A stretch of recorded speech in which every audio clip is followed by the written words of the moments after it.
ذلكم الله ربكم لا إله إلا هو خالق كل شيء فاعبدوه وهو على كل شيء وكيل۔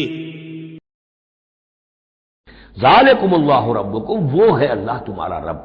اصل میں یہ انداز سمجھ لیجئے کہ چونکہ جو یہ مشرکین مکہ اور عرب تھے وہ اللہ کو مانتے تو تھے، اصل میں اس کی صفات کمال، اس کی قدرت، اس کی عظمت، اس کے بارے میں ان کا ذہن کچھ جو ہے محدود ہو گیا تھا، ورنہ اللہ کے منکر تو وہ نہیں تھے۔ ذالکم اللہ ربکم، دیکھو جس اللہ کو تم مانتے ہو وہ ہے وہ اللہ جس کی یہ شان ہے۔ تم نے اس کی اصل حقیقت کو نہیں پہچانا، تم نے اس کو جو ہے بہت ہی کمزور اور ضعیف سی کوئی شخصیت سمجھا ہے کہ جس کے اوپر کوئی دباؤ ڈال کر بھی اپنی بات منوا لے گا۔ تم نے سمجھا ہے جیسے کہ تمہاری کوئی بچی آ جائے اور تم سے کچھ چیز مانگے، اگر تم دے سکتے ہو تو ضرور دے دیتے ہو، ایسے ہی اس کی بچیاں بھی ہیں، یہ فرشتے جو ہیں جس کی سفارش کریں گی وہ جو ہے سب بخش دیے جائیں گے۔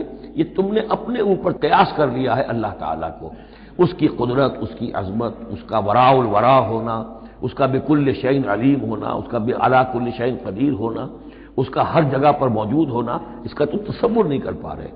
ذالکم اللہ ربکم، وہ ہے اللہ تمہارا رب جس کو ہم اس طرح بیان کر رہے ہیں۔ لا الہ الا ہوا، اس کے سوا کوئی معبود نہیں ہے، خالق کل شیء، وہ ہر شے کا بنانے والا، پیدا کرنے والا ہے، فاعبدوہ، بس اسی کی بندگی اور پرستش کرو، وہو علی کل شیء وکیل، اور وہ ہر شے کا کارساز وہی ہے، کوئی تمہارے لیے کارساز نہیں۔ لا تتخذوا من دونی وکیلا، میرے سوا کسی اور کو اپنا کارساز نہ سمجھنا۔